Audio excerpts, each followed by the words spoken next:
Hi, thank you so much for meeting with us today. We understand this is the first time you have wanted to talk about this in over the centuries passed by. So we are really honored. Yes, I think it's the time. How shall I say it? Maybe just introduce yourself and then take it away. We want to hear it all from you. So, I'm the one who started to observe the species, unlike the time when they were developing as a subspecies with a homogeneous, thus naming them as Homo sapiens, now widely known as humans. So, what were your first impression of the human species, sir? It was fascinating. They were struggling, starting from their homogeneous as a separate species, struggling to survive. But then I saw their capabilities of cooperation and innovation as remarkable. That's when I found out I had stumbled upon something extraordinary that they was. Are you the one named them human, sir? No, not me. It was them themselves. They have a sense of taking everything by their own standard, with their own sense of liberty, of course. They'll name everything and will try to make everything there. So that's the most striking aspect of them? I don't know whether to say yes or no. They have many striking aspects beyond that. Can you elaborate on it, sir? Yes, of course. The most striking aspect is their ability to transform creativity into something remarkable and beautiful to witness. For example, you can see them making arts inspired from their environment, life, even dreams. They can make monuments that can stand tall as a wonder of the world, with various reasons, of course, and purpose, of course. How do humans look like, sir? Humans are bipedal organisms, although there is enormous variations between external appearances of humans like gender, skin, color, etc. Otherwise, all bodies contain the same features consisting in Homo species peculiarities like a head, torso, two legs, two hands with five fingers in each hand and leg, which enables them to perform a wide range of activities. Can you start from the beginning of your study, sir? Yes, of course. My studies began from the day I observed them using communications that later developed as languages. This was a distinctive feature of theirs. I must say, is the element that allowed communities to form. Do you observe anything they invented that changed their lives other than languages? Yes, of course. They had such a thing in their inventory that changed their lot, and that is fire. I knew it from the day they used it to scare away predators who tried to kill them and cook their food to make it more delicious to consume. And also, I observed them gathering around a fire, chit-chatting with their languages. How is their cooperation quality, sir?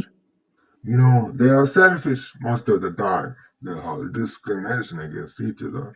Racism is a recurrent theme in their communities. They have this discrimination through various ways, such as skin color, race they were born on, even to extent of gender. But as in the morning, for if they find someone they consider beloved for them, who is closer to their heart, of course, then it's like, you know, I see them making beliefs to cope up with this melancholy.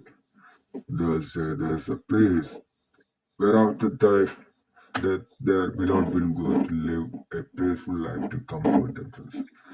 They'll use the same mean for saying there's an opposite place where their cruel wooing got punished for their bad deeds will be punished. What about other species? How do they consider others? It's contradictory to observe. I think them considering other species in a dual nature approach.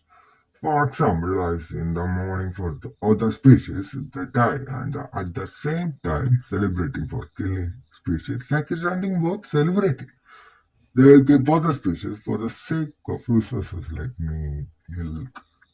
In the hidden narrative of arrangement of a mutual benefit, a small price happily paid for a life well lived. So I must say for humans, other species are mostly like slaves, with a difference. a slave for making them entertained, and a slave used for resources. For it, they have no laziness to even modify them without their will. That's scary to hear, sir. So are they bloodthirsty carnivores, sir? No, no, no, no, no. Don't worry, they're omnivorous creatures. How do they manage, sir? You know, in the meantime of their development, they have developed the ability to do agriculture. Through it, they developed a way to grow the crops they need to consume, helping them reduce carnivorous activities. By your account of words, could I say they developed to the point of being the sole inheritor of the planet in their own words? That's a good guess you have there.